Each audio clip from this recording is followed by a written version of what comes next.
Maintenant, ce n'est pas tout le monde qui aura ce pouvoir-là. Pourquoi? Parce que ce n'est pas tout le monde qui accepte le Seigneur Jésus-Christ. Il dit dans sa parole que celui qui m'accepte aura la vie éternelle. C'est-à-dire, la vie éternelle, c'est pas au ciel, c'est sur la terre. Celui qui m'accepte aura la vie éternelle. Et il dit aussi que à ceux qui l'ont reçu, il leur a donné le pouvoir de quoi? D'être enfants de Dieu. Il leur a donné le pouvoir. Quel pouvoir? Le pouvoir qu'Adam a perdu. Le pouvoir qu'Adam a perdu en désobéissant. À ceux qui l'ont reçu, il leur a donné le pouvoir d'être enfants de Dieu. En tant qu'enfant de Dieu, donc le pouvoir de dominer sur la terre. Amen. Donc, il est bon que les enfants de Dieu sachent que notre mission sur la terre, ce n'est pas de nous préparer à rentrer au ciel, mais c'est de chercher le royaume de Dieu et une fois qu'on est rentré dans le royaume de Dieu, de dominer la terre. Amen. Dominer la terre. Dominer ce que le Seigneur nous a demandé de dominer sur la terre. D'établir le royaume de Dieu sur la terre. Amen. C'est pas pour rien que le Seigneur Jésus-Christ a dit que la parole de Dieu dit que la parole de Dieu dit que répentez-vous. C'est ça, c'est le Seigneur Jésus-Christ qui parle. Répentez-vous car le royaume de Dieu est arrivé parmi vous. Et lorsque Isaïe parlait, Isaïe, quand il prophétisait la venue du Seigneur Jésus-Christ, on se rappelle bien, il a dit, le gouvernement sera sur ses épaules. The government will be on his shoulder. Quand le Seigneur Jésus-Christ, il parlait du Seigneur, de la venue du Seigneur Jésus-Christ, il disait, He will come and the government will be on his shoulder, the government. C'est-à-dire qu'il va apporter le pouvoir que Adam a perdu. Quand on parle de gouvernement, on peut aussi parler de pouvoir. On peut parler de force gouvernante. Amen. On peut parler de autorité, puissance de gouverner.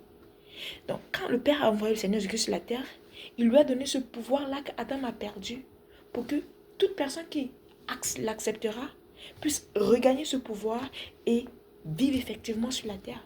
La pensée première de l'Éternel, quand il nous a créés, c'était pour que nous ayons la domination sur la terre.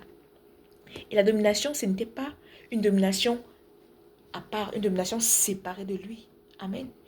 La domination que le Seigneur Jésus-Christ, que le Père a pensé pour nous, c'est que nous puissions ramener la réalité du ciel sur la terre. Que nous puissions, en d'autres termes, coloniser la terre. Amen. Que nous puissions coloniser la terre.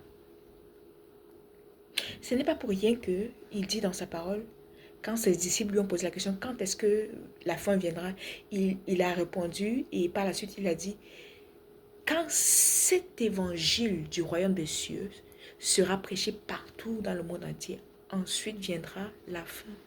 Quel évangile? L'évangile que le royaume de Dieu est venu sur la terre. L'évangile selon lequel Jésus-Christ a apporté le pouvoir qu'Adam a perdu pour que les enfants de Dieu puissent s'accaparer et dominer la terre. Pour que les enfants de Dieu puissent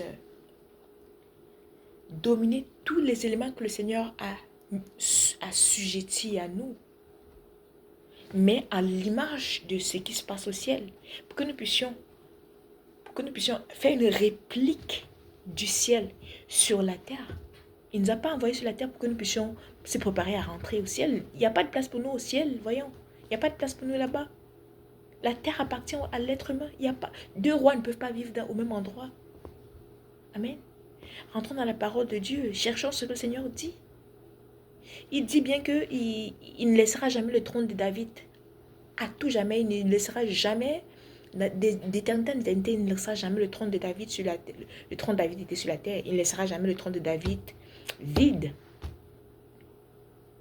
Il le dit dans le livre d'Isaïe. Et le Seigneur Jésus-Christ est le rejeton de David. Qu'est-ce qu'Isaïe dit par rapport au Seigneur Jésus-Christ et au trône de David? Rentrons, regardons et lisons, comprenons ce que la parole de Dieu dit. Donc nous ne devons pas nous préparer à rentrer au ciel. Nous devons chercher le royaume de Dieu. Et y accéder, étant sur la terre. Et une fois qu'on est dans le royaume de Dieu, dominer. Amen. Quand le Seigneur Jésus-Christ disait qu'il s'en va pour nous préparer une place, afin que là où il sera, nous serons. Nous y soyons. La plupart des personnes ont compris, même l'Église, et pendant des millions de décennies, on a compris qu'il devait venir nous prendre pour nous amener au ciel. Mais non, ce n'est pas de ça qu'il est question. Souvenons-nous qu'il dit, je suis dans le Père, et le Père est en moi, et vous, vous êtes en moi. Le lieu donc, ce n'est pas un lieu physique, ce n'est pas le ciel, c'est la présence de Dieu. Amen. C'est la présence de Dieu. Donc quand il dit qu'il s'en va pour nous préparer une place, c'est pour nous préparer une place dans la présence de Dieu. Et Dieu est partout. Pour nous préparer une place dans la présence de Dieu. Ça veut dire que quand tu es sur la terre et que tu respectes les voies de l'Éternel, qu'est-ce qui se passe? Le royaume de Dieu te choisit comme citoyen. Souvenez-vous, il y a un maître de la loi qui a demandé qu'est-ce qu'il faut faire pour, je crois que c'était un avocat, il a demandé au Seigneur Jésus-Christ qu'est-ce qu'il faut faire pour que je rentre dans le royaume de Dieu. Le Seigneur Jésus-Christ a répondu clairement qu'est-ce qui est écrit dans la loi. Il a dit que je dois aimer le Seigneur mon Dieu de tout mon cœur, de toute mon âme, de toutes mes pensées et de toute ma force et mon prochain comme moi-même. Le Seigneur Jésus-Christ a répondu quoi? Il a dit bravo, tu as bien répondu, va, fais-le. Et tu vas entrer dans le royaume de Dieu. Mes frères et ma soeurs, enfants de Dieu, il est temps qu'on arrête d'avoir les yeux voilés. Il est temps qu'on arrête. Le Seigneur n'a pas crié, il n'a pas mis toute son intelligence, toute sa sagesse en pratique. Il n'a pas mis toute son ingéniosité en pratique pour créer la terre, pour qu'ensuite on abandonne la terre aux méchants et puis qu'on aille ailleurs. Non. Non. Pourquoi il ne détruit pas ça une fois pendant qu'on y est? C'est pour ses enfants qu'il a créé la terre. C'est pas pour les méchants qu'il a créé la terre. Donc nous sommes envoyés ici pour coloniser la terre. C'est pas pour rien qu'on dit, notre Père qui est aux cieux, que ton nom soit sanctifié. Après on dit que ton règne vienne, que ton règne vienne, que ta volonté soit faite sur la terre comme au ciel. Sur la terre comme au ciel. Que ton règne vienne. C'est-à-dire que le royaume de Dieu vienne sur la terre. Que ton règne vienne. C'est-à-dire que ton royaume s'étende jusqu'à la terre, que ton règne vienne, c'est de ça qu'il est question. Il n'est pas question que nous rentrons au ciel vivre avec le Seigneur. Il est question que le règne de Dieu vienne sur la terre. Il est question que le pouvoir que le Seigneur nous a donné se manifeste sur la terre, à travers ses enfants. S'il n'y a pas les enfants de Dieu sur la terre, comment son règne va arriver sur la terre?